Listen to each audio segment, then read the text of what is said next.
Gravy ready ஆயிடுச்சு. காட்டுருவாங்க உங்களுக்கு. இப்போ தான் சாப்பிட்ணும். நான் டேஸ்ட் எப்படி இருக்குன்னு சொல்கிறேன்.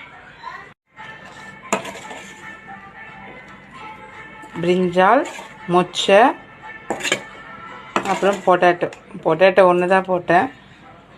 கத்திரிக்காயும் மொச்சை தான் போட்டேன். நீங்கள் எல்லோரும் லஞ்ச் சாப்பிட்டீங்களா? நான் இப்போ தான் சாப்பிட்டுட்ருக்கேன்.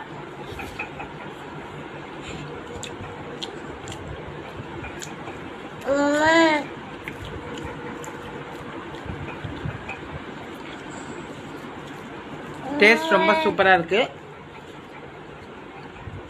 ஒரு நீங்களும் ட்ரை பண்ணுங்க. இந்த காரா பூந்தி வந்து என்னோட எப்போவுமே ஆல் டைம் ஃபேவரெட்டு. அது இருந்தால் எனக்கு சைட் டிஷ் போடணும். உங்கள் வீட்டில் என்ன லஞ்சுன்னு கமெண்ட் பண்ணிவிடுங்க.